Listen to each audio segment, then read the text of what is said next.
Cuffs are off, man. Get right. Too many left. Hey everybody, Adam Rank here. What's up, friends? Daniel Dopp here from the Fantasy Focused Football Podcast over on ESPN. It's Fabs here, Michael Fabiano from Sports Illustrated. Hey fans, this is AJ Dillon of the Green Bay Packers. I got to give a shout out to y'all at Get Right Fantasy. You know who you can trust? If you've got some questions about your fantasy squad, If you are not subscribed, what are you waiting for? Do you want to lose your league? If you want to check out a cool show on YouTube that'll help you get ready for the fantasy football season, check out the Get Right Fantasy Network. check out the Get Right Fantasy Network. You got to get right with the Get Right Fantasy Network. Best of luck with your podcast. Appreciate the support. Get you right. Enjoy the show. And I'm getting down cause I run my sleeves up. And I'm getting right cause I run my sleeves up. And I'm getting down cause I run my sleeves up. And I'm getting right cause I get. What up? What up? What up, world? How's everybody doing tonight? It is Friday night, and you know what that means, as you can read below. Friday Night Mocks. Tonight, man, I am excited for this. We got my buddy right over here, Mr. Kendall Vanderbilt. What's going on, brother?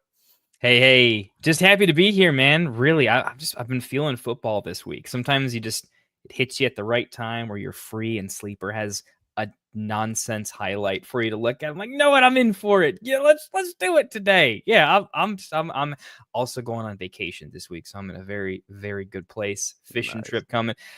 Vike, I make no promises, but hey, I'm just looking forward to drafting with you. I feel like I go on the same vacation, same week every year. So I remember doing the show last year this same time, and it was a good time. So yeah, happy to spend my Friday night with y'all. Yes, sir. So let's get this thing started. We got a bunch of people in the chat. I'm just gonna get them all going real quick.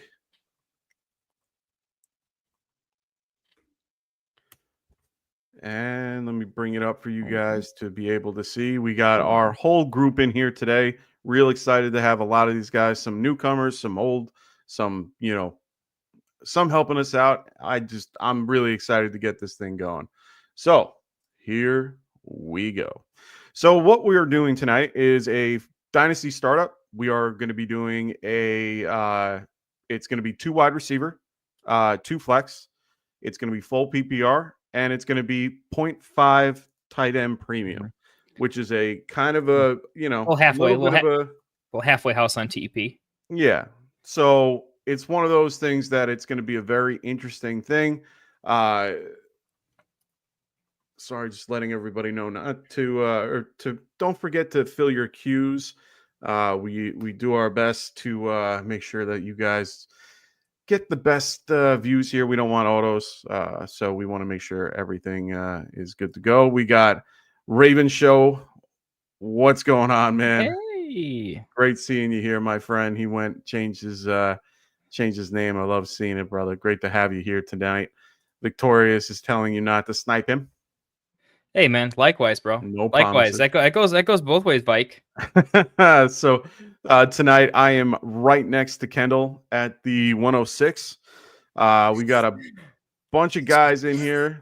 Streamers back-to-back picks. Oh, we're going to be the guys timing out, Mike. Most likely.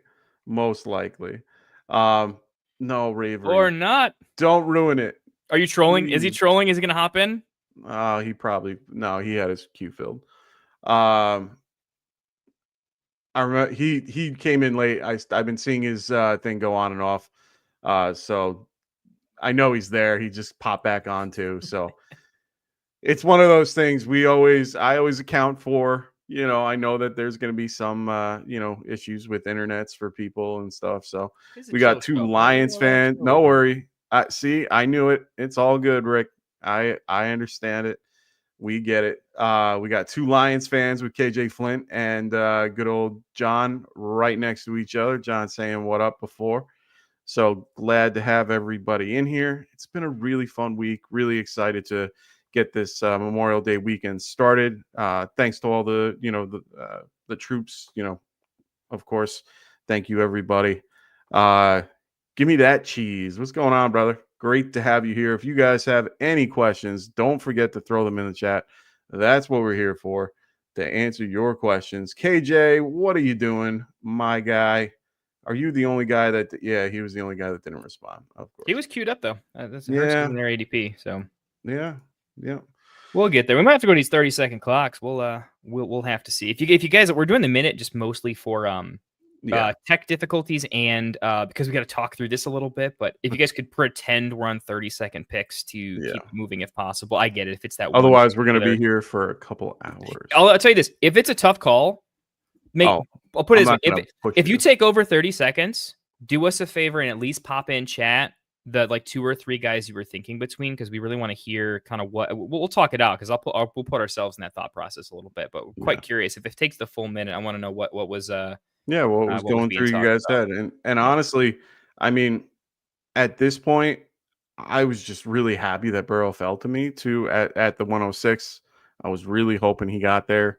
I know I'm not going to get chased on the way back. That's fine. I'm not really too worried about it. I just wanted to have Burrow. So I'm pretty happy with that. Really happy that it got to me at that pick. KJ just popped himself back in, so that's good, which means he's around. We're just, like I said, we always anticipate at least 1 or 2, but once things get going, the app kind of gets itself back in working. So the big one to start, going with Bowers nice and early for tight end premium. I like it. Yes, this is a pure experiment, a little bit. The thought process is this, okay? It's a mock, so we want to try out a few different things. But here's really the thought, okay? Bowers in the trading streets right now is absolutely untradeable, untouchable. And in SuperFlex, when I look at if I'm going after a certain range of quarterback or I'm going after Bowers is harder to get. Okay. Like in a very interesting way. So let me just pull up the QBs that are still left on the board. So we got Mahomes, Herbert, Williams. I'll tell you right now, I can offer Bowers for Caleb or Herbert, and they won't think twice. Like I will easily have that. So I know they're a little bit farther down. It's a weird spot where look at this run, no QBs. This is clearly a big tier break. Yeah. And people are saying, so I asked myself, I like Genty. I was really thinking about Genty, Bijan, Gibbs, one of the two. One of the three. I'm going to spread my my shares around a little bit. But with this format in particular, my test is I want to see. I was definitely taking a positional. I want to see how I like going Bowers here, because in our last mock I did that a little bit different.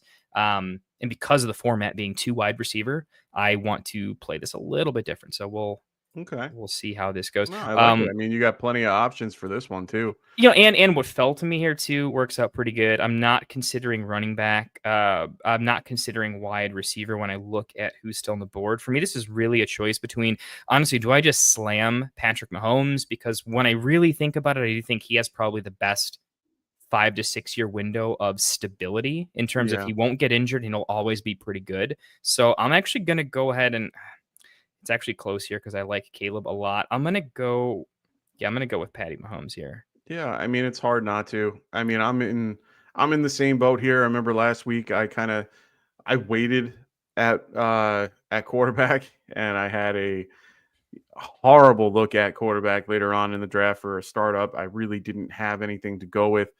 So it was really hard to see, especially I had the 101. So for me, I had Josh Allen, but I had nobody else. And we're only doing 15 rounds comparatively to, a real Dynasty startup, which is usually 25 or so. For me, I think I'm going to go a little bit different than what I normally do. And it's really just to keep with the format. And why not go with a guy like Trey McBride? That is a perfect, pick for me. I did have a couple of other guys that I was looking at this spot. I like it. I hope I like it a lot. Yeah, I just kind of did what you did in reverse. I figured I had a good value with Joe Burrow, and then I'm getting decent value with Trey McBride here while their teams, fill their void. Let me give you a quick take on McBride. I'm curious what you think. So for me, one of the, and I honestly apologize who it is. I definitely saw someone say this on X. It was somebody I definitely respect. But it put the thought in my head, and I simmered on it a little bit. And now I'm pretty bought into it.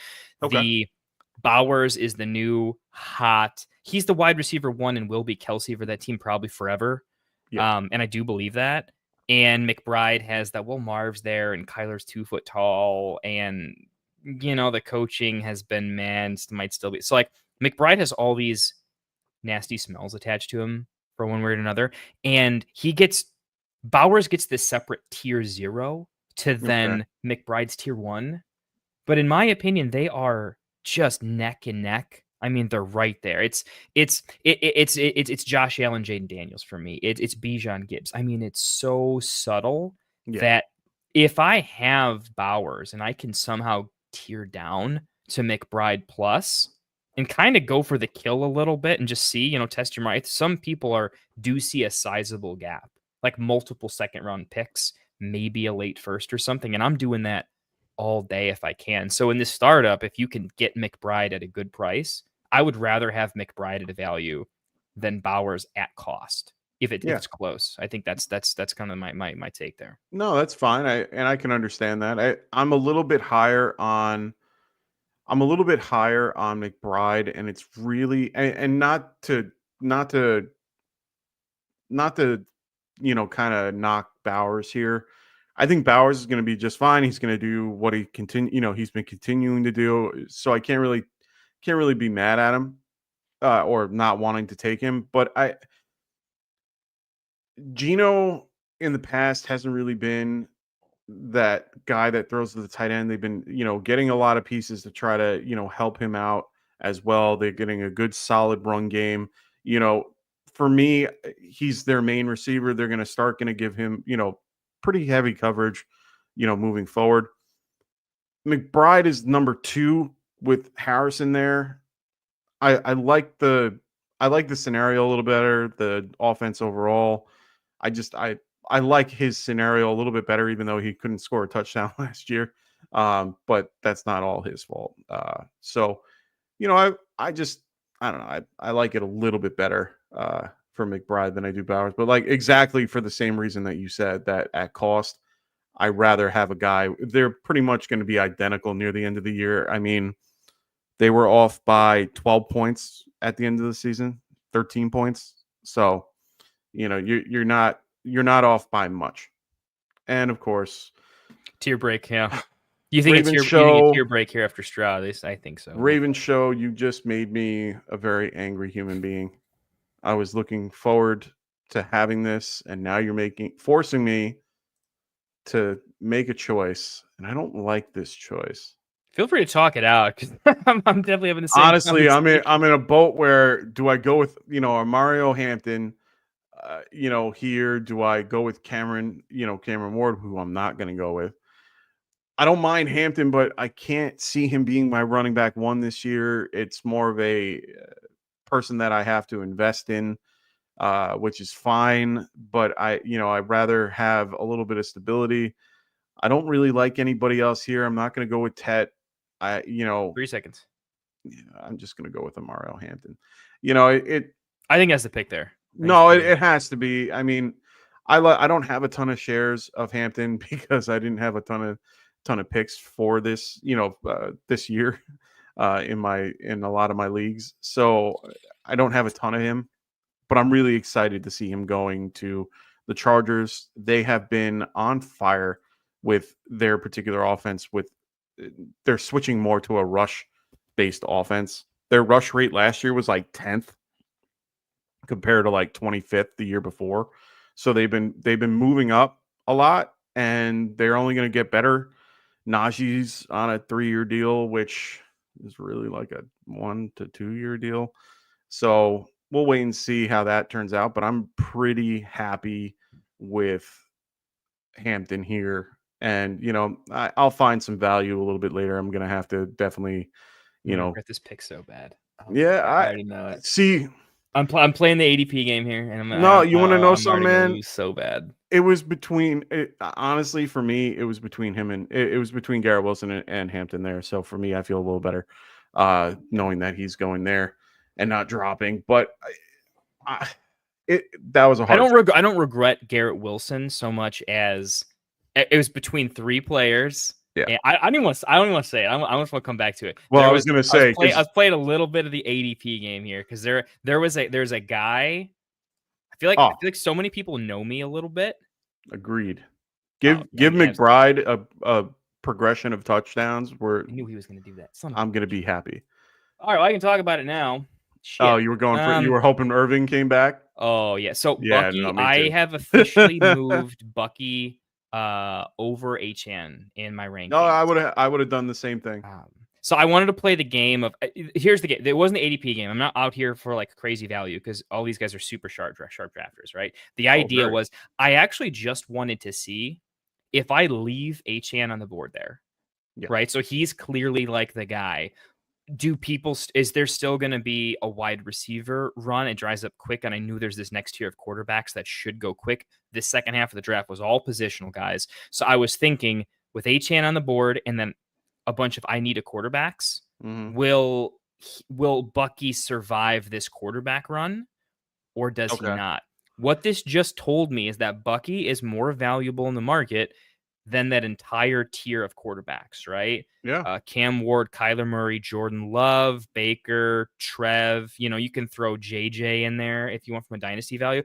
Bucky's officially more valuable than all of them. I think for me that clearly puts him like he's got to be above HN. He's a different beast at this point. So I kind of want to answer this there, Vike Z. Yeah. So in this case, Vike Z asks, I can never, well, doesn't ask, but states, I can never grasp the reasoning behind statements like I don't have much Hampton or possess too many shares of Hampton. They simply don't make sense to me. It's the concept that a lot of our league, I could be in 10 different leagues and only have them in one. That's what we mean by the concept of shares, or in like best ball where I could have, I can be doing 30 of them. I don't have Hampton in any of them, or I have them in too many of them. When you invest too much in one player, it kind of screws up your particular groupings of players for everything. So you want to kind of diversify any type of, portfolio you have of players so that you can get the best out of them. And of course, Wicked pick up the guy I wanted. Was looking forward to him falling. I got some interesting takes on Kyron, and we'll have to touch. Yeah, go for it. I can Vic Z. Let me hit you with this. So I have there's a lot of reasons there could be for this. So it's also important to know when certain people say this, they could have very different reasonings behind it. It's not always explained. Yeah. I have a slightly different reason why I at least start the conversation in my head. It doesn't define the why I would do this, but it starts the conversation. So when you start getting into Dynasty, like your first league, okay, then maybe you get to 2 or 3, right? Once you start getting to I was like, wait a minute, did I type something? No, you're good. I did.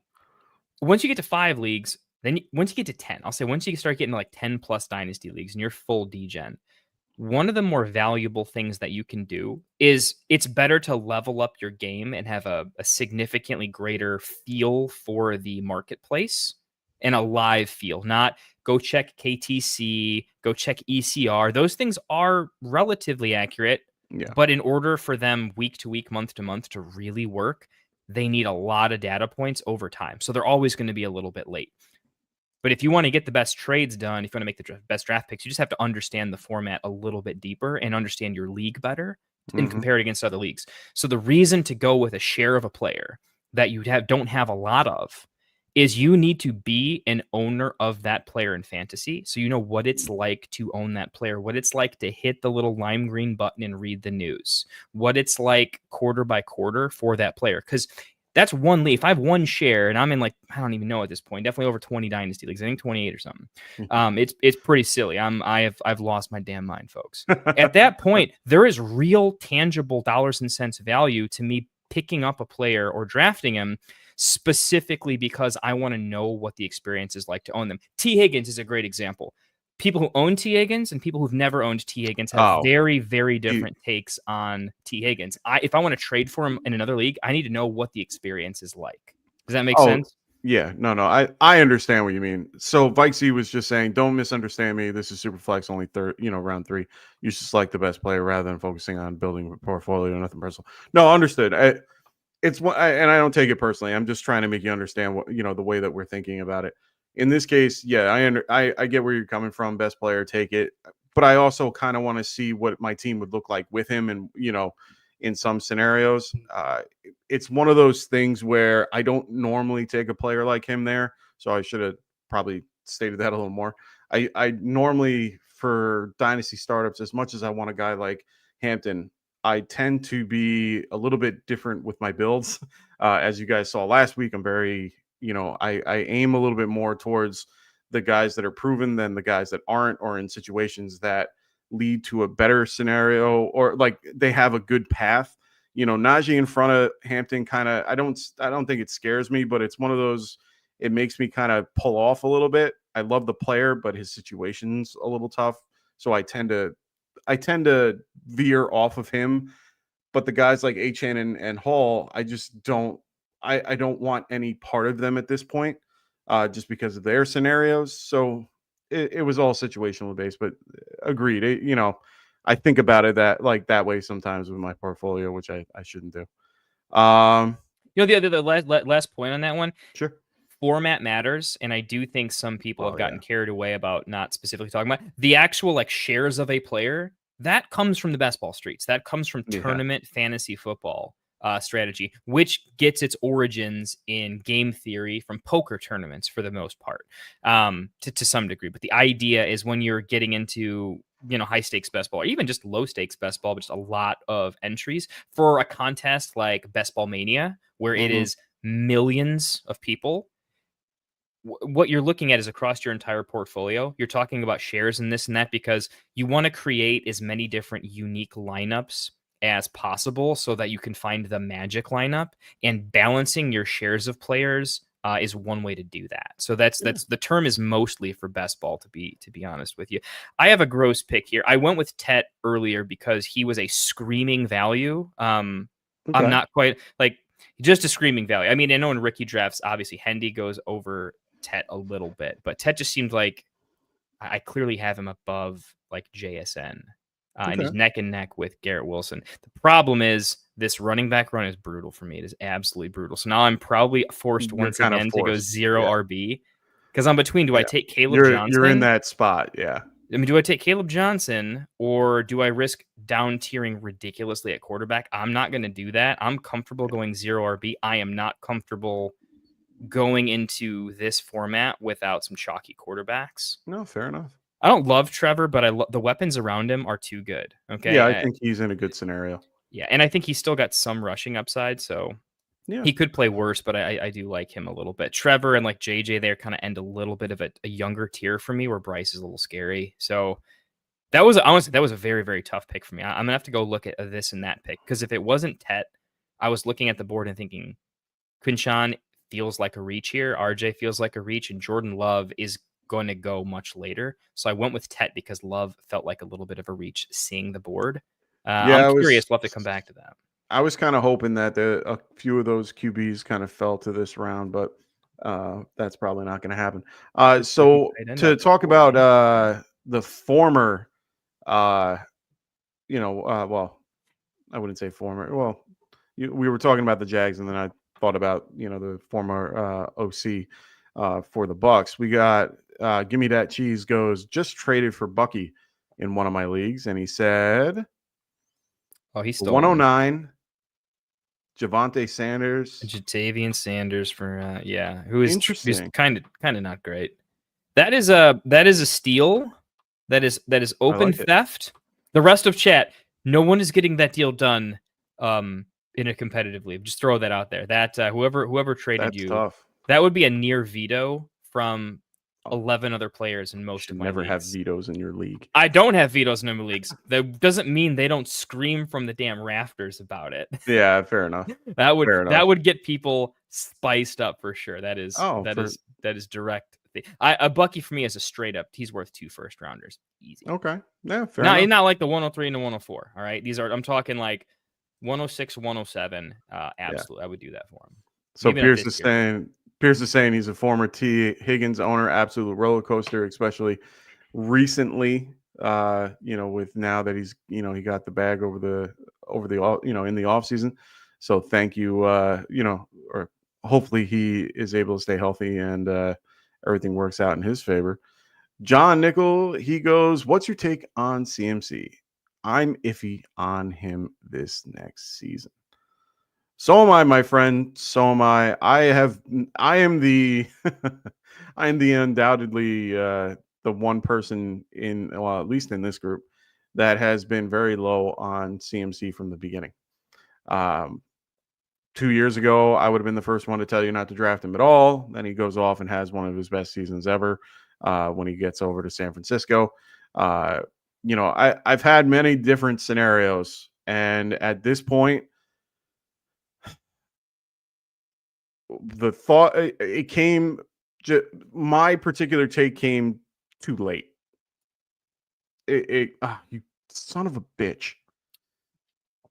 I mean, I did tell you that my tiebreaker. I know, but you didn't need him. You didn't need him, and you could have got him in the round before. Well, I'm gonna trade him to you. That's the. No. Honestly, I'll tell it to everyone here on the rest of the board. There is a very good chance if you guys leave value at quarterback at the 7-7, I'm gonna take it. Yeah. At this point, like, just I look at the running backs and the wide receivers, and I'm like, look at the top 3 guys in any of the positions, and look at the quarterbacks. You will trade that quarterback for all of those players plus more, and it's just a better value. Now, it just sucks. It hurts.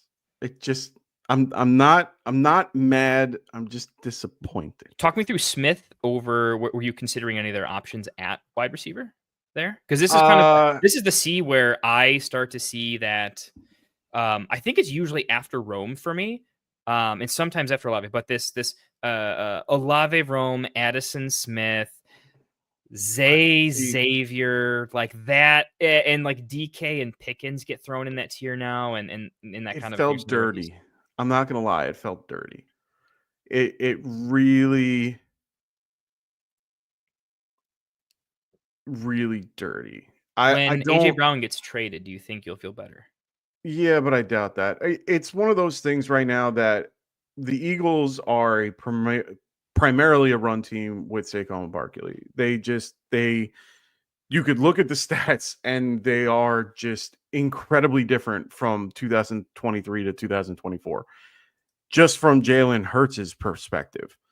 Yeah, he had a ton of, rushing touchdowns because of the tush push and, that passed and everything's good. He had he had 2,900 passing yards last year. That's that shouldn't be the case for him. And the year prior to that, he's going with 37? Where is it? 38? I mean, it makes no sense. He had 3,800 yards. He basically took off 1,000 yards with Saquon there. I'm a little hesitant to take a guy like him, but I love the talent too much to not take him. He's a very talented receiver.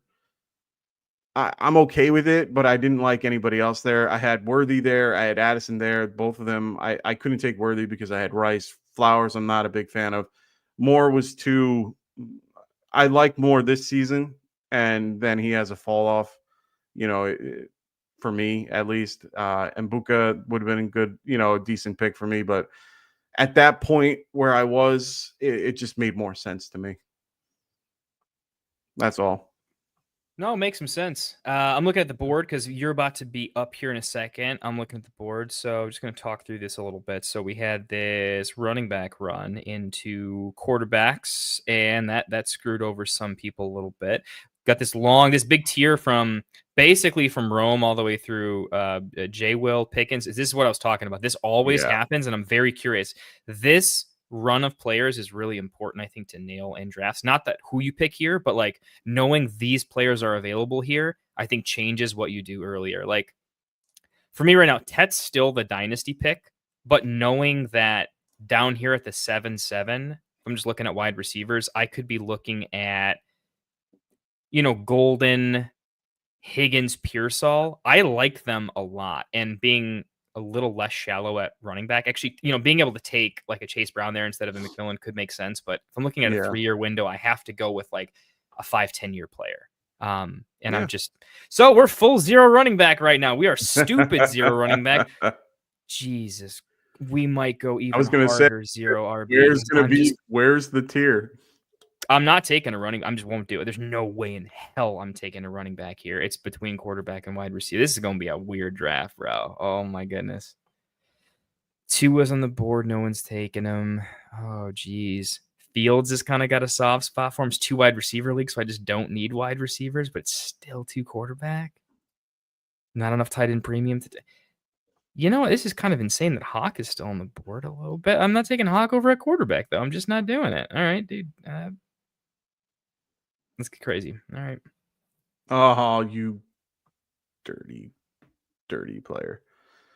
I did not mean to snipe you. That was honestly a tough call between like, do I just take Tua? Tua doesn't have enough like longevity for me in Dynasty. I just don't think he lasts long enough time. I have plenty of options that I can go with. He was someone I was eyeing, and I was a little disappointed that he fell there. I know there's going to be a run in a minute about quarterbacks, so nice pick, Mike. Nice pick, Pomp. I was debating between those two guys. I mean, I liked Penix. I was a little upset that he got picked right before Young. Those were the guys I was aiming for to get back to me. And it is what it is. It's one of those scenarios that you kind of have to, be water and kind of, pick your particular scenario, and kind of sometimes you got to pivot. It is what it is. Vikes egos initially, it was Hampton. Now optimistic about QB returning in the 5th round. Additionally, we invested our 4th round pick on a recently injured Rice. Our mock draft, my draft isn't going as well as I want it to, but I invested in a guy that I am pretty sure is going to be. I'm at this point, I am very confident in him doing well in the coming seasons, so I'm not against having a guy like Rice. I can invest in a couple older wide receivers to kind of level things out. So I don't stress too much about that. I like Rice, and I think he'll do just fine. Even his all field stuff, I think he'll be more than okay. So John said 2027 first and Olave for A-Chain. Full PPR. First and Olave for A-Chain. Start 2 wide receivers. That's a no for me. I'm keeping the 27 first and Olave. What I don't have here, John, is I don't know your current, are you win now? Are you rebuilding? Your format here is going to matter a lot, and your build plan to get to 2027 is going to matter. On pure value, I can only answer. I know I got to pick here, but I've got it pretty well figured out. I'll just finish up the take here. The idea is that Achane has a million ranges of outcomes in a 2-year window that are bad to worse for him. And I mean, this year could be amazing, but the off season plus next year could just bring a lot of not good. Could still be great. 2027 first.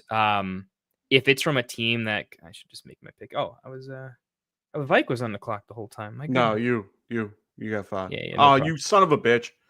Yeah. This is why I hate being next to you. Well, we're taking Kincaid. I mean, I know Pitts is not good, but we can't be taking Kincaid over Pitts, guys. Come on. He's like, Pitts drink yet? Is he 21? I mean, he's still like a little baby. I don't love him. My problem is Tucker Kraft, might be just a better player than him. I'm gonna be honest with you. I think now that I think about it, Kraft is just a better pick than Pitts. I would take that one back actually. So my apologies for the viewers for misleading them. Pitt, I feel like I just had to take somebody. I just didn't want to take a running back because of that. But John, just to finish the take, the idea is 2027 firsts. If that player isn't super strong, doesn't have a plan, 2027 firsts could be legendary. You've got the Jeremiah Smith is probably the next Chase Brown.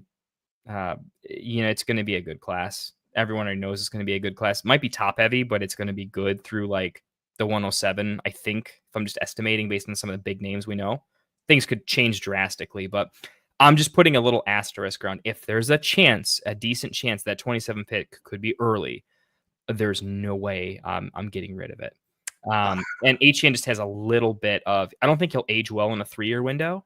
And I think Olave will actually get better in a 3-year window because I always bet against. You're okay with him though?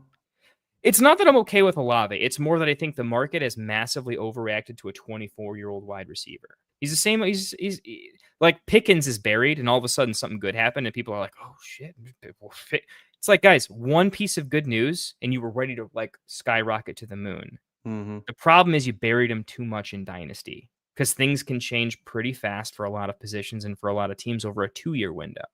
And I think with Olave, a lot of things look gross, but look at things like a Jacoby Myers. I think over the last 2 or 3 seasons has averaged something like 13.7 fantasy points. Saw this in the post in X. That's more than DK Metcalf in a 3-year window. Oh yeah, no, So- I've always been a big fan of My Myers. my point is Olave is a good wide receiver that has essentially averaged approximately like 12-ish points per game with shit quarterback play and a Yeah. kind of a bad team, right? Saquon, who buried Saquon before the Eagles trade happened, right? Now that's pretty obscene, but Well, I'm saying That was the Olave, Giants. he's an Ohio State wide receiver. How many Ohio State wide receivers are pretty good at the football and end up working out if they have a halfway decent situation?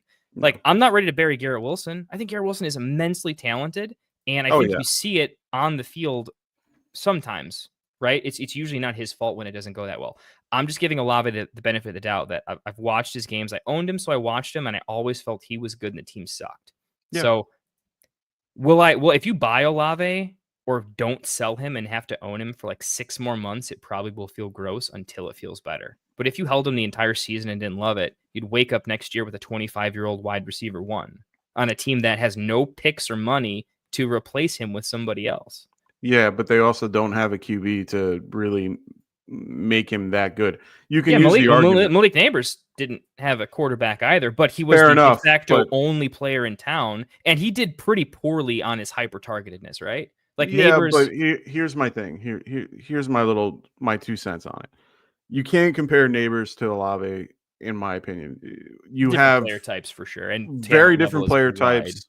Even the wide receiver group, or not the wide receiver, the QB room is a lot different. Say what you will about Daniel Jones, he's probably the best number 2 that you can find as a QB in most scenarios. They then have a guy like, Drew Lock throwing him the ball, which is gross to begin with, but still he had good games with him. Freaking Boyd was even decent at one point. So, and then, well, I'm not even going to have a conversation about DeVito, but now he's going to a room with a rookie Rattler who didn't really do anything at all, and Heckner, whatever the hell his name is, Jack Heckner. The room is vacant. It's to the point where he is playing with guys that barely can make it. I don't trust his scenario just because his concussions really screwed him. He had the 2 concussions real quick. He's had a history of them here and there. It's scary to think. It's kind of like Tua. We saw Tua drop in this draft all the way down to the 7th round. And it's mostly because of that. A lot of people don't touch him because of it. Is he an okay quarterback when he's up? Yeah, he is. But it throws his value down too much. I'd rather have A-Chain in that scenario. Based on what it looks like it's a build for now. Yeah, he's a top 3 team. Later. If he's a top 3 team, I'm definitely. I wasn't even looking at that. I didn't even read that when looking at it. I figure he's in the top and he's trying to get a solid running back to solidify his particular group. Mm-hmm. I'll be honest. I actually read this slightly askew when I read it. So one of the I was thinking like, oh, in 2 wide receivers, I want elite wide receivers. So like okay ones drop in value a little bit to super high end ones, and I got the take wrong when I was reading it because it's 2 wide receiver. Olave does lose a little bit in my mind because he's just within 2 points per game of a lot of other guys. In a 3 wide receiver set, I like the stability of those 12 to 13 point a game guys. I really need that around. In a 2 wide receiver, it's just not a separator. And A-Chan definitely is. So I read that wrong. Sorry about that, John. That would change my take on that a little bit. Also, Vike Z, you're completely right. I kept staring down this Pitts pick, and it's awful. It's atrocious. Dart's definitely a better pick, but I wasn't taking 4 QBs in a row. But when I look at the board, No, he was talking on me because of the concept that I was mad at you for picking Pitts. But I had he's telling you like I did you a favor because I kept you from making a mistake. Honestly, Golden and Pearsall in particular is such a better pick there, and honestly, Brian Robinson is a better pick there, and Cam Scadaboo is a better pick there. And I've made a horrible mistake there, but that's okay. We recognized it, and streaming and drafting at the same time is brutal, guys. It is absolutely brutal. But for me, as much as I like, I like the kid Dart. I think that the Giants did a really good, job picking him. For those that don't know or first time watching, I'm a big, I'm a Giants fan at heart. So for me, it's one of those. Dart, I think, is going to be good next year comparatively to this year. So yes, it's a good pick or an investment for later in the future. I'm trying to, I like winning now. I'm not really one to build. Like, I don't want to be a bubble team. I'm never one of those guys that wants the bubble team. I want the team that's winning this year, which isn't happening. But it's because I kind of let that happen. So that's on me either way. But I'm trying different things that I normally don't do. This is not a build that I normally would go with or how I would do it. So I always like trying different things. And I don't like the spot either. Yeah. I'd rather be at the 10. I'd rather be at the 9. Hey, man, my draft's about to be spicy here. I have 200 quarterbacks. I have 0 running backs, and I'm entering the 10th round. We've done a true 0 RB, boys. We didn't half. We are taking our first running back in Dynasty in round 10. I'm the bravest one here. It's okay. It's okay. Someone had to do it. Let's get it. I'm going to see if I can. The Pitts pick ruined this. I could have salvaged this into something. The funny thing is, cool I think the Pitts pick has just destroyed. I don't even want this team anymore because I drafted Pitts, and I'm never doing it again. And you shouldn't wait till you have like 3 seconds on the clock to have to think because you make bad choices. So thoughts on Tyreek in the 8th round? Thoughts on Tyreek in the 8th in Dynasty. So for me, when you draft Tyreek in Dynasty, it has absolutely nothing to do with what round you take him in. Because right now, the difference between I like Tyreek and I dislike Tyreek is not changing his trade value. No one is over-investing, but he has sort of a flourish kind of situation. So player to player, league to league is kind of be a similar round. So it's a build order thing.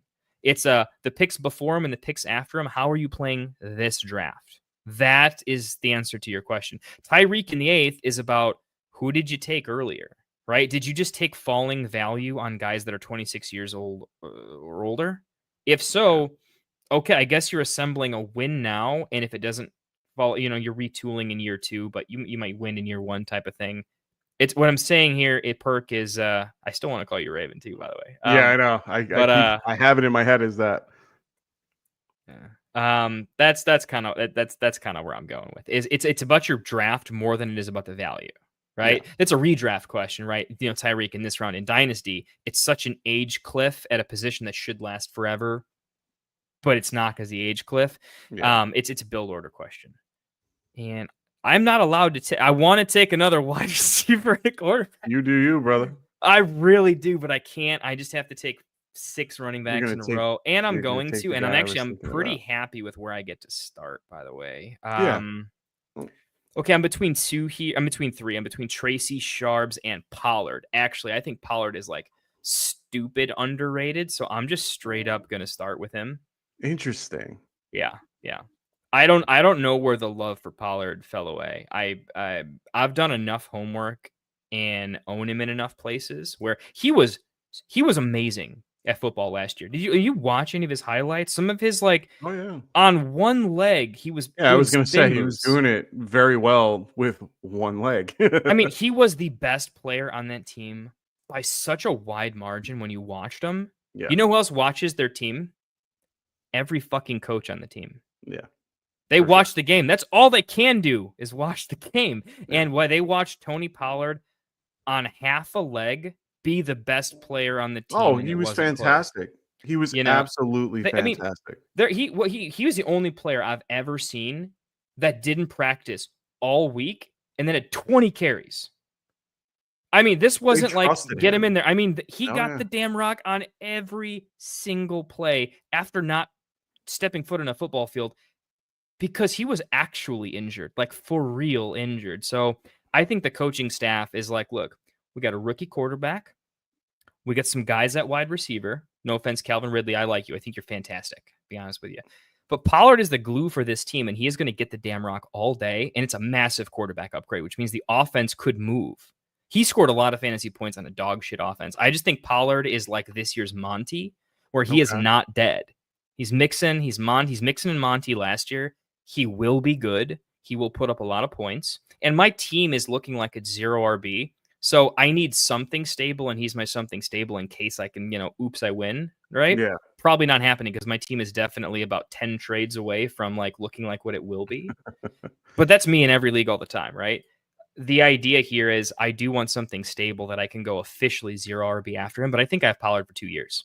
I really do. I don't think Spears touches him outside of injury. I think he spells him. I don't dislike Spears. He's just nowhere near Pollard, and I don't think he ever eats into his work. And I think Pollard is dust towards 3/4 end of next year. But I do like that I have him a little bit. And I think if he starts doing really good, I'm already planning on selling him for a second rounder to a competing team who is like, yeah, I would love a hyper stable 10 to 15 PPG RB3 because maybe I have Connor and I'm worried about my team losing in the playoffs to an injury, right? I will sell Pollard for a second, which is probably more than he's worth if he plays the way I think. So I think he's a value pick. Okay. No, I don't hate Pollard. I think he's a very solid player, and you kind of covered everything that I was going to say. I mean, he's very consistent, with what he did, and he's a quick twitch player. I've always been a fan of him. Nice. I was very happy that you didn't go with Tracy because I wanted Tracy. I said Tracy was in there. You're sweating bullets. I know. I was. Tracy was the second guy I mentioned. I was, and it's really just because of his output for this year. Like I said it last week. I see him as being a top 15 this year, especially this year. I can definitely see him doing that moving forward. I think Scadaboo is more of a compliment to him more than someone that's going to really take away from him. They're both, he's definitely going to get some goal line and short yardage and all that. But at the end of the day, I think Tracy is going to be one of the better players. I think he'll be top 15 running back at the end of the next season, just for so many reasons. He's going to be starting with Wilson, who is a check down machine, just second to passes to the wide receiver for the last 3 years or 2 years at the very least, from what I can gather from all the stats that I've seen. And Tracy pretty much lives in that realm of being a wide receiver, former wide receiver. I think he was 10th, if memory serves me right, on with receptions to the running back. I mean, all these things are signed. Yeah, he was 13th overall with 53 targets. He can definitely either. I think he can catch the ball. That was his first job, right? I mean, honestly, he has some fumbling issues, and I think it's the only real red flag to his game. But he was again converted wide receiver. They all have fumbling issues when they're converted. Yeah. He can get better.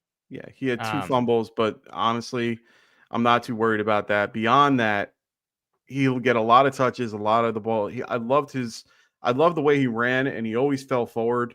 You never saw him getting hit back. He was able to run through the tackles very efficiently. I like a lot of different things about him, and he goes for almost nothing. He really does. And it's his second year. I understand he's a little older. He's 25 for, a second-year running back. Really like him as a value pick in a lot of leagues, even in, for Dynasty and for redraft. I like him a lot. So, yeah.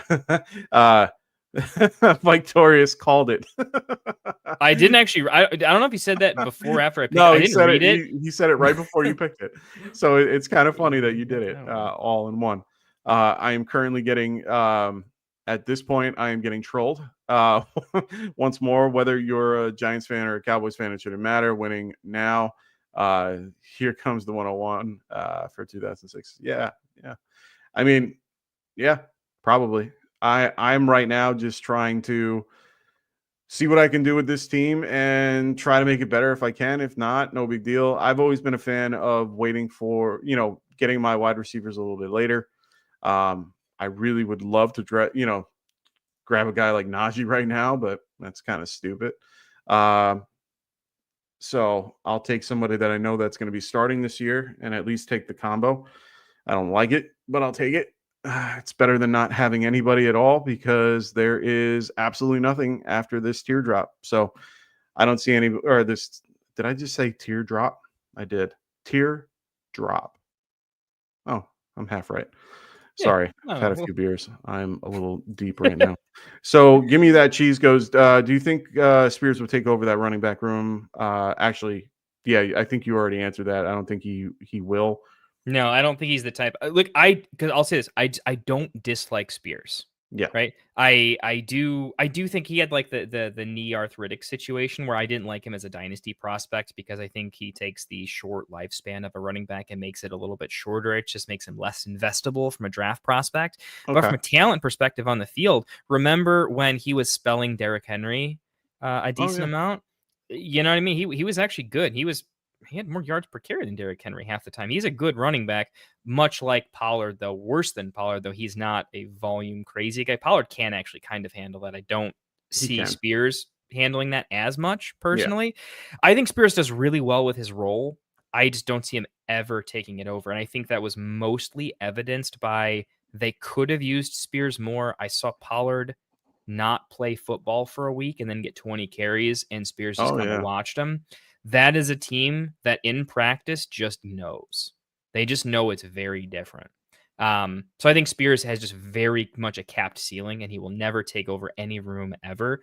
If Pollard were to go away or go down, I think it would turn immediately into some form of a timeshare.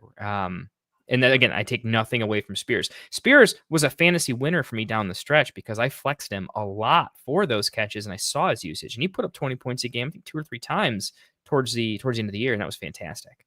Oh, yeah. I count on that quite a bit more than I count him in as a reliable player. He's more of an upside flex that has a real role, kind of how like Eckler was last year from time to time. It's just he's certainly capped, but I think he can still do okay, and his skill set allows him, when they're losing, to get fourth quarter pass catching bumps, a la like Ramondre Stevenson's freshman year when he would have some bad games. The fourth quarter, he'd catch 6 passes, and it was just okay, there we go. That's how I see Spears as a player and in that offense. No, I like that. I mean, honestly, I'm looking at the stats here. I'm looking at just general touches. Prior to Pollard going down, it was 60-40 roughly. It jumped between 60-40 and 70-30 throughout the year. And then at one point it was 80-10 for a short bit. And then then Pollard kind of got hurt. Then he took over 94% in week 12. And then it kind of went more into it kind of bounced back and forth a little bit. So I'm pretty confident in thinking that Pollard will have that role for a little bit of time now. And we'll see, how that goes. You did take Likely. He was a consideration for that pick. I definitely was thinking about Likely there. I just like when my 13th round pick is better than my 8th round pick because I'm an idiot. No, I mean, honestly, if he's able to fall and you can get value, why not? I mean, it's a solid pick. I do very much. The only thing I don't like, he's already 25. Got to be honest. For a guy in Likely's position, I want him to be about 23 instead of 25. But no, I get it. 2 wide receiver league, so I just kind of want. I want one extra thing because at this point, part of taking Bowers was also I might use Bowers as a blockbuster trade piece to fix everything if someone wants to overpay. Yeah. And I would say that in chat to the whole league, I'm trading Bowers. Get drunk, want to overpay, hit me up. That's just like, I would just be so honest about it. And if that happens, I might need to have a plan B there. So it was close. I was really just taking Likely because I thought it would really piss off a bunch of people that were clearly playing the ADP game. And so this was pure punish. You ever have that in a mock draft where you're like, I need to punish you guys for being greedy because this is not how this is going to go down in the real streets. I definitely like throwing a curveball. Which Du Bois actually made a better pick there. That's the real pick there. Ferguson is straight up a better pick than Likely. Thank you, Du Bois. Thank you for restoring my faith.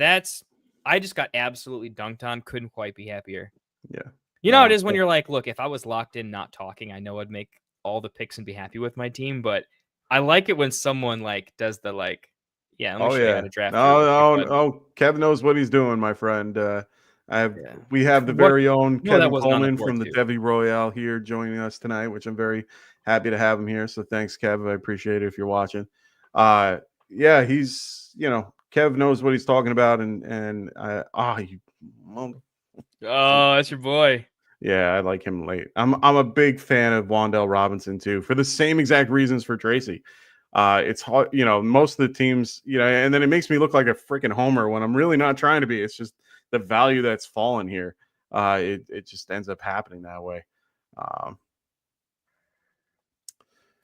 I trade for late round picks. All I want to do is draft late round picks all day. But we went 0 RB, so here we go. Yeah, no, you got to grab who you need at this point. So yeah, I'm at the point now where I can definitely see that Vikesy is just not liking what I'm doing here. And that's Well, okay. I mean, you got And you know what? I'm not gonna. you pick and go. I guess we did kind of skip over the Scattaboo side of Oh the no, I take. mentioned it. I said clear out that he's just really going to be a compliment, and he's going to be a good short yardage guy. He's definitely going to be involved. I think it's also we went ham on Scattaboo on the last like episode or two, and Yeah, that everyone too. can't shut up about him. So I think we're a little. I think we might we might just be not trying to talk about him too much, but at the same time we definitely didn't mention it at all. Vikesy, let me throw No, he's good. let me He's already leaving, so yeah, it is what it is, my all friend. right. Well, can't please them all, unfortunately. No. What do we do here? Really like that Garendo fell to 4-6. Was quite happy with that. How you like it? You're not a Javante fan though. Javante Williams? Yeah, No, are I'm you in? actually. I really am on Javante Williams. I do like him a lot. I'm a big fan. I like the pick going to the Cowboys, and them not going for really anybody that's worth it at this point. I know they drafted Blue, but I don't see that being anything really. They got value for him. They barely paid him anything at this point. I like the scenario for him. So yeah, I'm just a big fan of him. I've always been a fan of him since he was in Denver. I loved the burst that he had.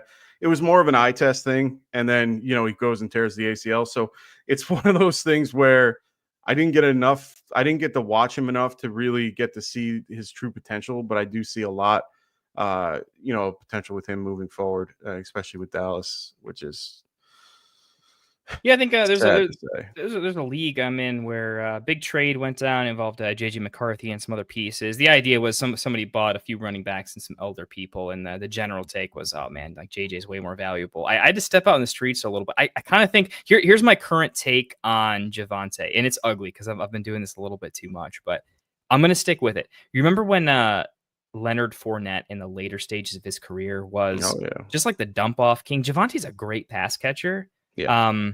Maybe not great good. I'd have to. No, he has great hands. I think he led the Broncos in catches. Maybe not yards. No, He led them in catches last year. Hands. His rookie season was like 2 billion catches. Clearly, he's got the chops for it. I think he can be okay. I remember Fournette was not fun to own. I had him, but I remember the dump offs. I remember he'd catch like 10 passes and rush for like 40 yards. But I think Williams can be kind of similar. I think Javante can be a really good dump off weapon for Dak. I see him being good enough to where he's going to be a value where he's going over a lot of other upside guys that just never hit their upside. And people are going to overspend just to shore up the position when you could have taken him at a sort of a gross but value and not had all of us have had to spend a late second on like an Alexander Madison or something crazy to like finish the run off or fill it in. And I think that's a pick that avoids that sort of a disaster. Should we just finish the 0 RB and just keep taking our favorite RBs at this on the point, board? you're gonna have to. Well, I mean, you're gonna be a little light at wide receiver, but that's up to you. Well, we'd go more rounds, right? I would talk about it a little bit. The wide receivers I would draft here, I'd be looking to pick up maybe a share of Mims, Tillman. I like Tillman a little bit lower. Ambiguous wide receiver room with only Judy. Tillman definitely popped. I think he's got a little pop in him. I think one of the best buy lows here is Adonai Mitchell is buried. He was a guy I was considering last 2 rounds. I don't know why he's so buried. I mean, there's players that have objectively terrible situations that went before him. He's extremely talented. We buzzed in the draft. He was like 50 feet open sometimes, just A-Rich throwing the ball. And I really think with less competition, some time under his belt, I think he's a real year 2 smaller breakout candidate. He could be like mini Jameson Williams, I think, in a similar way. And I just don't know why we're burying him all that much. I like Downs too. I think Downs definitely went already, but I think he goes way later in drafts. When Downs is like a poor man's JSN, they should be closer. They get the ball in a similar fashion. Did he go? That's a great pick at 15-9. Wow, that's a great pick. I would have rather. I'd rather have Strange than Likely. That's such a great pick. Yeah, I would rather have Strange than Brown at this point. I'd rather have Strange than my last 5 picks, I think. Yeah, that was a good pick there, Wicked. Good pick there. So we just finished up the draft. We got a lot of teams on these boards, a lot of, really interesting builds. Here we have Kendall with his 0 RB, which is nice. 0 RB, 100 quarterbacks. Oh, Yeah, boy. I mean, it's definitely a different build. Okay, Victorious helped us out there. 10-4. I was going to Yeah, say no, I seen him go, but like 10-4, I was looking at just like the guys around him. It's just kind of crazy where he goes. Like I have Downs above Golden, Harris, Beck, and that whole and Burden, that whole range of guys. My whole thing is the quarterback. If Anthony Richardson is the quarterback, I feel like for Downs, it's going to be a lot tougher for him to do well. I think Daniel Jones is his best option, to be quite honest with you. I think so too. I guess my take is I don't think it matters. Yeah. Because even with awful quarterback play, who was the best wide receiver on the team with terrible quarterback play? Yeah, it's definitely Downs, him. Yeah. Right? Who still had 10 targets on a million occasions. With Anthony Richardson, it was Downs. No, there was a lot of like 5. There was still a lot of pretty big targeted games, even with Downs. You can look them up. There wasn't a million of them, but there was still a couple. Because if he just had to get the ball out, it was hyper inaccurate. But Downs was just open on every single play. It was NFL open, which is not super open, but he was open enough. He has a good. He's honestly one of the better separators, and I like him a lot. I just get a little I own him in a couple of my dynasty leagues, and I like having him as like my wide receiver 4. It's just I don't feel comfortable with him as in my starting lineup as often as I want him to be, and it's really just because of Anthony Richardson that made it that way. I felt better when Flacco was in the lineup because that's just how it was, but now he's no longer there, so they're only Daniel Jones is next up after if he might even get the gig. I like Jones with him a little bit better just because I think Jones is more accurate than Anthony Richardson, which isn't really saying much, but I do think that he is. I've seen enough of Jones to kind of understand who he is, but he's more accurate than Richardson. And I've had confirmation of that from different shows that I've watched. Edelman talked about the concept that he talked to other wide receivers in the league that played for both the Giants and for the Bills, and they were saying that Jones is more accurate than Josh. And I'm sitting there like, huh? Like if another wide receiver in the league is thinking or saying that, there must be that must be something behind that. Like there has to be some truth to it. So I could see it. It's just he made bad decisions. For me, he seems like the guy that does really good in practice and really bad in a game scenario because of whatever the reason might be. I'm like that too. I'm not even going to lie to you. When I play softball, I can in practice, I can do everything that you guys ask me to do. Once the game starts, I can't throw the ball to save my life. So maybe it's just a mental thing for Jones, but he can do it. It's just he has to be able to, get that out of his head, hopefully. So the better line, better running game. I mean, that too. There's a lot going on. But they did. But you have to remember, the Colts did lose a couple of big pieces on their offensive line. So they're building a whole new line too. They lost Ryan Kelly. They lost who did they lose? They lost, I think, their left tackle or right tackle. Either way, they lost a few big pieces on that line. Ryan Kelly's a Pro Bowl center. He's going to be a huge piece of that offense that's going to be missing. I'm a little nervous about JT moving forward, because when you only have, when you only have one guy with Quentin Nelson blocking, it makes it real difficult, to be quite honest. Yeah, and then Tyler Warren, man, he's somebody it's going to be interesting, man. You got 2 running backs at quarterback. Just get crazy with it.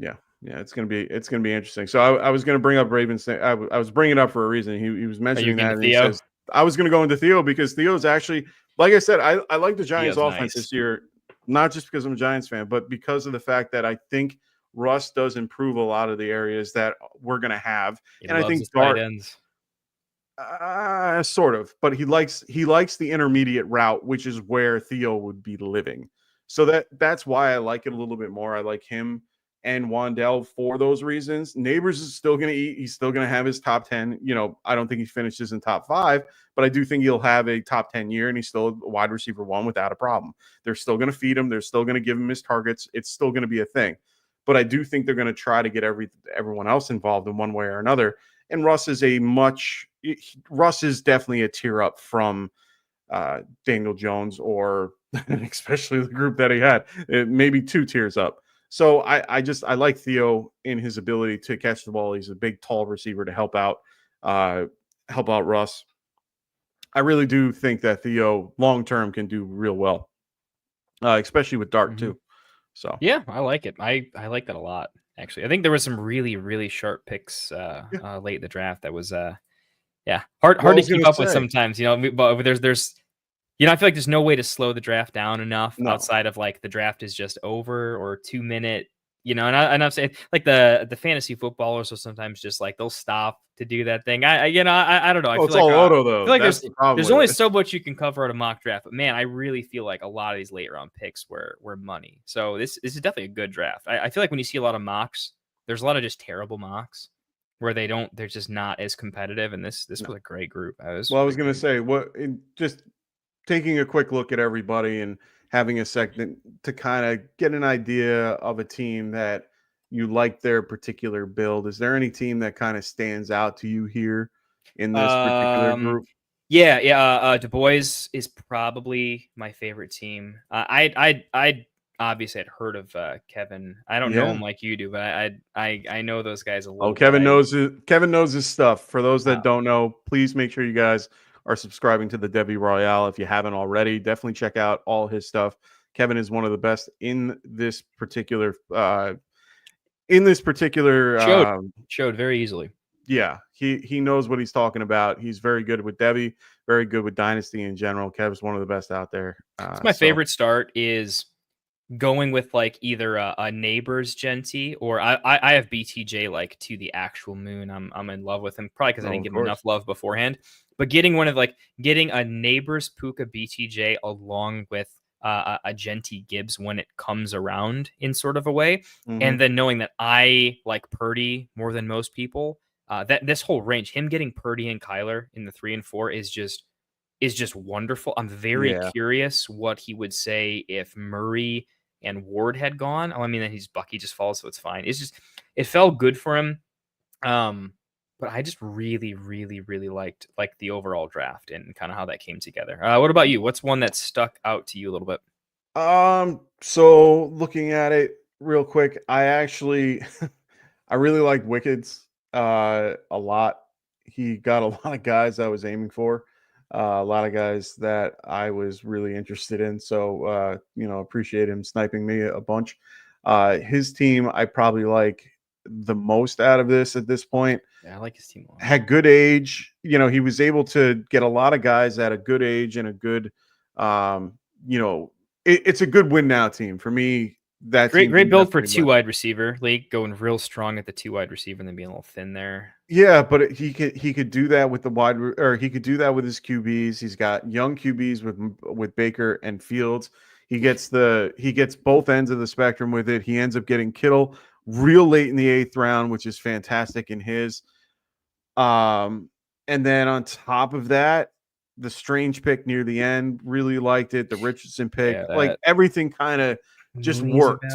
I mean, think about it this way. Baker's already a top 10. He's really rising through the ranks despite his age. He's just too damn good. But really Fields and Richardson, if just one of them works the same out, player. He just needs a 50% hit rate and they could be to the moon, right? If either of them works out the way they're supposed to, those are they could be top 6, 7 dynasty court. I mean, that's maybe a little aggressive, but that's I for get the it. price. I mean, tell me I'm crazy. Kyler at 4.3, right? What's the chances that Fields or Richardson, assuming they hit not the super high end, but just do the thing we thought they would? They'd be better than Kyler sometimes, a decent amount of the time, right? Yeah. So I think they can be worthy of a 4th round value.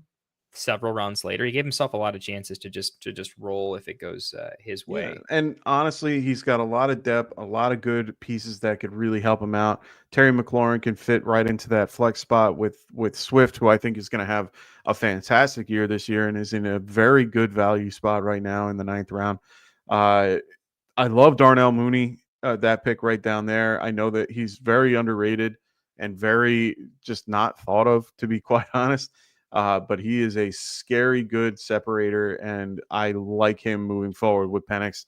We have a small sample size, of course, but I'm really high on Penix just because I have for me, it's more of a feeling than it is actually statistically. I can see him working well with this offense, and I think his arm really helps a guy like Mooney who can get deep and definitely behind the secondary. So I really do like this particular build overall. Give me the cash, or give me the cheese. Give me the cheese. I'm thinking of the. No, I'm gonna accidentally call you. Give me the cash. Yeah, I was thinking that. So he wants us to kind of take a look at his team and give him a little feedback. So I'm taking a quick look, and from what I mean, my favorite pick of it, of course, is Gibbs. I'm a big Gibbs fan overall. Yeah, love me some Gibbs, and I love a good hero RB build too. So I think it makes the rest of your draft a little bit. Certain decisions get simpler. No, yeah, and I know you like bits and pieces of this particular team, just because it's mostly guys that you would be drafting, with Rome and there's a few lot others. to like here. Caleb Johnson is extremely young. This is the type of running back that I like drafting in Dynasty, where he's not undervalued. He's potentially undervalued because he's got a lot of life and legs under him, and Warren's a good player. So you can't overvalue him when he has real competition. But what does his 3-year window look like? It looks pretty fantastic. Rome I have way higher than that, so obviously I'm feeling good. 2 is risky, but fantasy football is a top heavy format. Usually you get nothing for 3rd and 4th place. Who cares, right? It's top heavy. You need to win the league, not do well in the league. And he's going with that build type where Sanders in the 11th. I think that's amazing. That's the type. It's great value. Win you enough value that it takes you to the next level. So you have to hope he takes it though. Yeah, I do think Ward 4-3 early for me. I would have gone. I'm definitely Murray. Taking Kyler and Love a full tier above Ward. The chance, if Ward's just not good, I feel like this is the example of you don't win your draft at any point, but you can lose it and you can lose control. And I think Ward is when you look into year 2, if he loses a tremendous amount of value, you can put yourself into a weird window. So that's not a recommendation. I would just rather stick with someone that's known enough and you can't go full disaster. So I think Love and especially for your QB, if you're going with your QB1, getting someone young enough that can, solidify, and then you grab a guy like Sanders who has great value at the 11th round, you're still doing well there. Or if you're grabbing your first QB at 4, you got to be able to look ahead and say, okay, when am I taking my next QB? I mean, if it's not at 5, you are looking at the Tua Fields Darnold kind of area, right? So it's a mock thing. If you mock enough, when I take my first in the 4th. I didn't like how it went when I drafted the next one here. So you got to know how to double tap. Like Du Bois, right? I think he kind of knew and done enough mocks where knowing on the way back, I'm taking a quarterback no matter what. Even if he doesn't like Murray, I think he's going there just because he knows it could face disaster later on. I think that's one of those. Give me the cheese. I think that's one of those. If you did this again, I don't think you'd take Ward there. I think you'd rearrange some build picks a little bit. And I think it would fix the middle part of your draft, or at least it would make the middle part of your draft more draftable. So that you can use your knowledge a little bit better, not be forced into weird situations. But I think he probably got put in a few times. Yeah. And then Kincaid at 8-2. I think there's some interesting upside there, but without any sort of correlation to a Josh Allen. I do think I would have waited a little bit. I would have gone Pitts or Kendall. If you hadn't mocked a lot, again, I hated the Pitts pick too, right? But when I just look at the board after doing a few more mocks and everything, what I'm finding is usually it's later great with tight ends, kind of the way to go, right? Kincaid's a name, but when if you're Kincaid at 8-2 and you look down, you can get a rookie Ferguson at 13, Strange in the 15th. He went later than he should, right? But in this 12, 13, 14 range, I think you could have gotten similar value. So I think we look a little bit, when you're already punting, just punt harder. I think we needed to shore up something else a little bit more. And we started chasing some weaknesses a little bit early. It's what I used to do a lot of that's why I really fell in love with the Dynasty format. Give me the cheeses. Look, I mean, my bill's ridiculous, right? I can barely field a legal starting team half the time, right? But the whole point was I drafted 3 quarterbacks in a row when I didn't need one. It's just value, right? So I'm going to make 20 trades year one. I'm not going to rip anybody off. It's going to be a good deal, but the team will look a lot different. I think it's more important to draft options to fix your team than to solve your problems in the draft. It's better to draft value to flip into solutions than to draft the solution. Does that make sense? Yeah, I agree with you. I get it. I mean, for me, like I said, I usually try to draft a team that I think is going to win now. I didn't in this case. I definitely had a lot of different things I could have done. I do like a lot of my picks in certain scenarios, but overall, there were a lot of things I could have done better. And I look at it over and over again to try to figure out the best, route to take. When I look at your team and, look at the options that you had available to you at the time of where you had certain picks, I would have probably gone down different roads around, other than guys like Cam Ward. I'm just not a fan of him. I don't think I don't think he's what people think he might be. Yeah, he's the 101. He's definitely the 101, off the board in NFL, but I would have rather gone with a guy a lot later. I would have gone with a Penix. I would have gone with the Bryce Young, in that 5th round or in the 6th round, over the 2 guys that went there. There were definitely other scenarios you could have worked with there. I would have went with maybe Kyron Williams or Trayvon Henderson instead of Ward, and kind of punted the QB a little bit and go quote unquote 0 QB, if you will, because, I like Dutard's, draft a little better in the context of who he was able to get in the rounds that he did. You're running with Goff, you're running with Dak, and he punted a little bit farther. I would have just maybe punted and, like you said, kind of go a little bit later if you could with QB. Well, the one thing I'll say over, I still would take Ward over Travion, but it's not because I don't love Travion, because I do and I wanted him. It's more that what mistake is more fixable? Quarterbacks have an absolute floor. My example is Will Levis losing his job, couldn't get traded for a 3rd, minimum late 2nd. I mean, and that's a guy who everyone knew was kind of gone, right? He just has that backstop where that backstop doesn't exist for everybody else. So Ward's going to retain that. Like Bryce Young, we buried him, right? What's the take on Bryce Young today? Ooh, I don't know. Last 5 games, PFF loved him, started using his legs, touchdown rate went up, has better weapons, right? Like, it took him forever, right?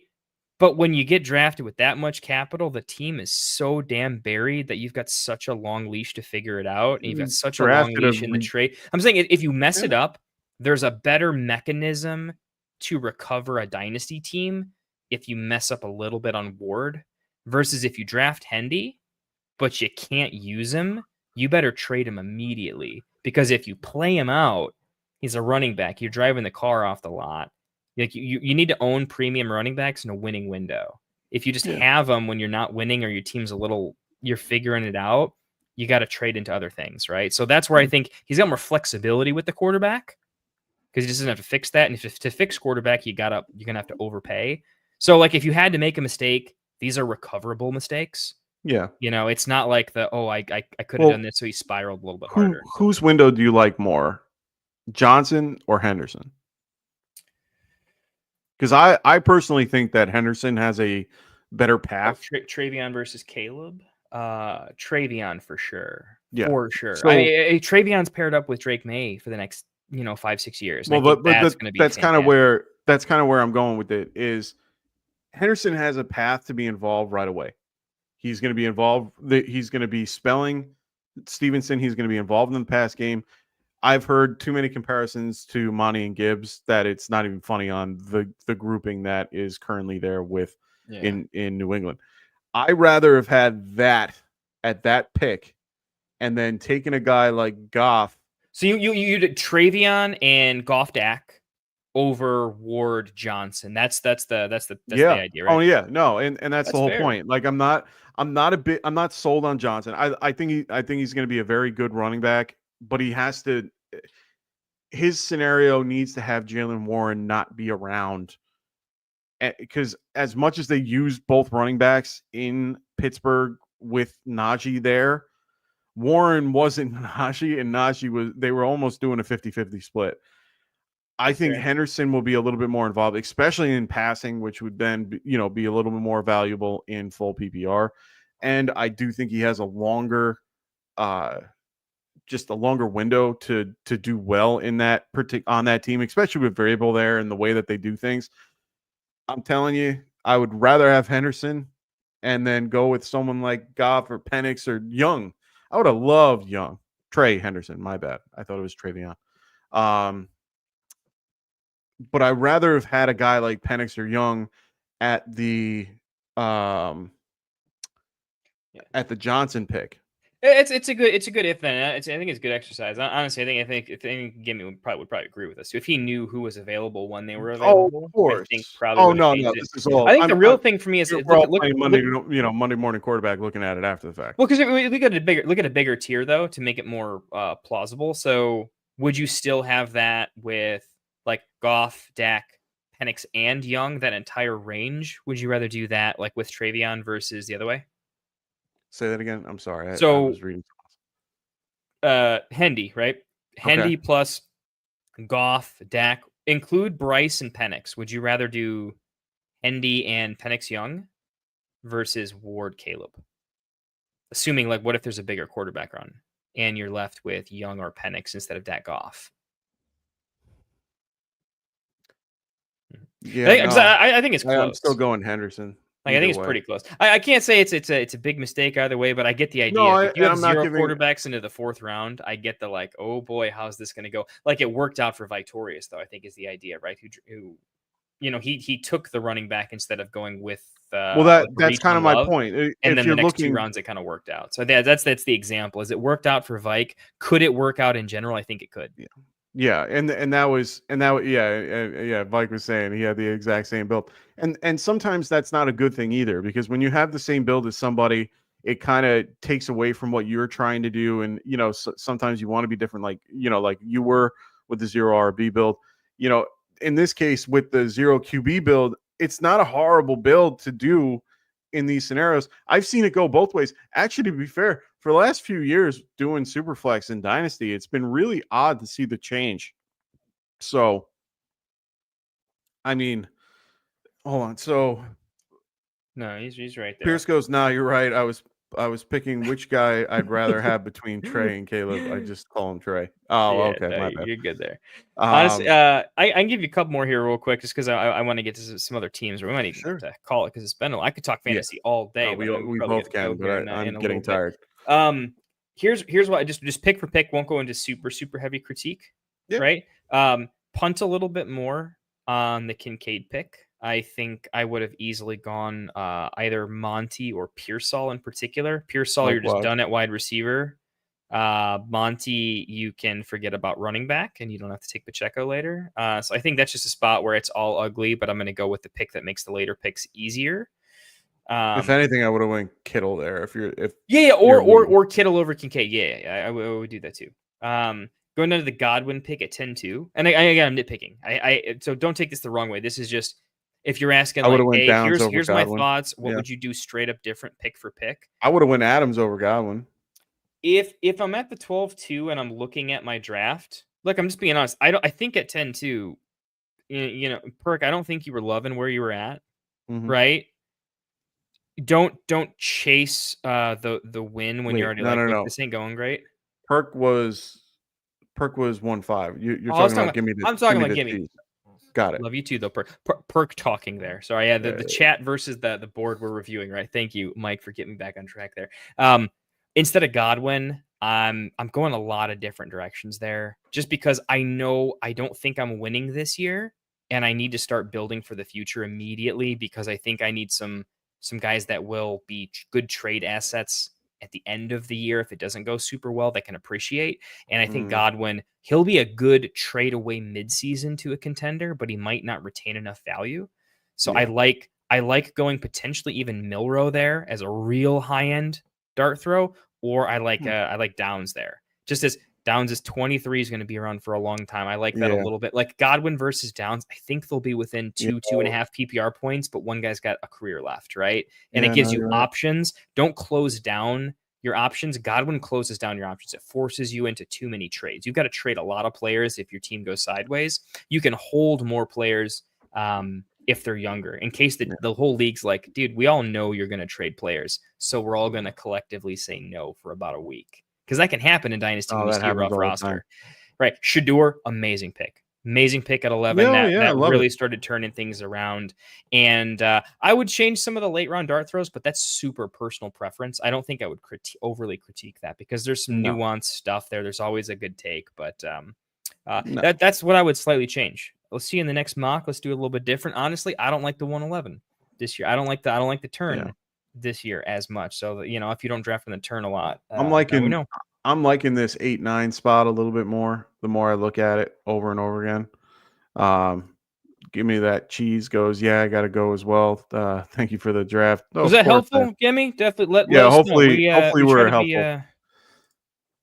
We don't do Hopefully everything. We don't do everything right, as I pissed off some people in the chat already. But if we do anything, we love this game. We're pretty good at it, but we really want to be a men of the people, I'd say, Mike. So if you guys want to get deep, we only got 20, 30 people watching, which means we can give you all that we got. We don't got 1,000 people to get to. So well, we did, and I did want to kind of mention some before we got out of here. If you guys ever have any questions, you can always reach out to us on our socials. This is mine. That is Kendall's for X. So that, well, at least the FF Tavern part is. It's Kendall. You'll find FF me. Now. It's not You'll hard. find them. But if you ever need us and want to reach out, don't hesitate. You can use this particular chat. I can also do Sleeper as well. This is the same handle, just with underscores in between. You could also find us. Oh, yes. No, I was going to bring that up next. We just started a brand new Discord for those that are new. This is our Discord. So those in the chat that want to be a part of it, we just started it up the last couple of days. I'm still kind of tweaking it a little bit, but if you guys want to get in and join, there's the join. Definitely make sure to get yourselves in there. We're going to be moving everybody from our Sleeper channel into our Discord because we want everybody in there. We'll We get it. The Discord's more. a better version of it. And Mike and I are working on. We do our group chat, going over anyone that sends us a trade idea or anything. We go ham on it. And we really enjoy that when you guys do it. It's fun. And so now with the Sleeper channels, so much easier you guys to submit your what do you think about this trade, right? What do you think about this idea, right? And so that's keepers, that's dynasty, all the little individual formats. And again, because we're not famous or anything yet, we can hop in there and answer literally every question every single day. And I don't see why we wouldn't, because we love this game. We love you guys. So definitely get in there. More importantly than just getting in there is ask us some questions, right? Be selfish as you want to be, and comment on other people's takes. Be nice, be respectful, but let's build it's a really solid draft community. I would put any of you guys up against any good player on the street. You're going to tear them up in the draft streets. I guarantee it. But it's because we talk a lot and we share what we're thinking. So we're really excited to hopefully try and make this a little bit of a bigger thing. I'm really looking forward to diving in deeper with Mike on some of this. So give us a shot, stick with us, hop in the Discord, and we hope to have a lot of fun there and give a lot back, since you guys have given us a lot. For sure. And for those that are watching currently or watching in the next day or two, it's in the description as well. If you guys wanted to click a link, it's right there. It's just, if that's easier for you, it's right there. I put it in the description for you guys to join. So don't hesitate, get in there. There's a bunch of channels for you guys if you need it. Like I said, I'm going to keep adding to it and tweaking. Let us know what we're missing too. Yeah. We're always open for criticism, people, as you could see during the particular show. So believe me, maybe we're not. Maybe we're assholes. I don't know. Dude, I'm not the smartest person in the world. I am all here to take criticism. So it is what it is. I'm not always going to be right, and I will be the first to admit it. So overall, thank you guys. We really do appreciate you guys coming out. Thanks everybody that drafted. We really do appreciate you guys. Bro Cal, Ravery, KJ, John, good old Raven Show, Kendall, of course, Mike, Wicked Palm, Kevin Coleman. Thank you again, my friend. Make sure, like I said before, if you guys haven't already, make sure you guys check out the Debbie Royale on YouTube. Make sure you guys subscribe to his channel. Look him up on X. He's same thing. The boys, you'll find him. He's not hard to find. And then give me the cheese and Duarte. Thank you so much, everybody. Make sure you guys just keep an eye out keep an eye out in the Discord. I will be posting the drafts each week in the Discord as well. I'm going to still do it in the sleeper one just because we're still going to try to be grabbing people out of there. Soon we'll be out of there completely. But for now, I'm going to do it in both. And then I'm also going to be posting it on X as well. Anytime I'm out there, I will also try to do it on Blue Sky as well for those that are involved in Blue Sky. So I will have it everywhere so that people can get in. I want to get as many people in here as possible and, get you guys mocking as soon as you can. You can also post mocks in there. I've made a mock draft room for you guys to throw mocks in there. If you guys just want, need people, hopefully we'll grab a It's a nice community. degenerate community of mock drafters. I have been known to dude, I got a couple minutes. Like I know I'm working. Well, I'm in a big group of mock people that are constantly texting me mock stuff. So if anyone ever needs it, just let me know. And I can get you guys in there. But otherwise, check those things out. And yeah, I mean, it's Memorial Day weekend. Everyone be safe. Please be safe out there. For those that are drinking and all, make sure you guys, don't drink and drive. Make sure be you safe, guys be nice. Be safe. Enjoy yourselves. But responsibly, of course. Hope everyone has a wonderful weekend. Kendall, I hope you have a wonderful trip with your kids. Oh, I'm gonna send some fishing pictures, man. I'm just gonna load up the whole media library in StreamYard here with just pictures of fish, man. It's gonna be dope. I'm gonna be doing absolutely nothing. So enjoy your time doing that. I hope everyone out there is gonna have a wonderful Memorial Day weekend. I hope to see you guys all next week. We will be back next week doing another mock draft. We're gonna change it up for everybody as always. So make sure you guys check us out. We're gonna be doing Scott Fishbowl drafts. Drafts. Once we Mike's get going to New York. I'm in Chicago. Exactly. But once we get the settings, we're gonna start doing some Scott Fish stuff. So dude, I can't wait. I want to win this tournament so bad.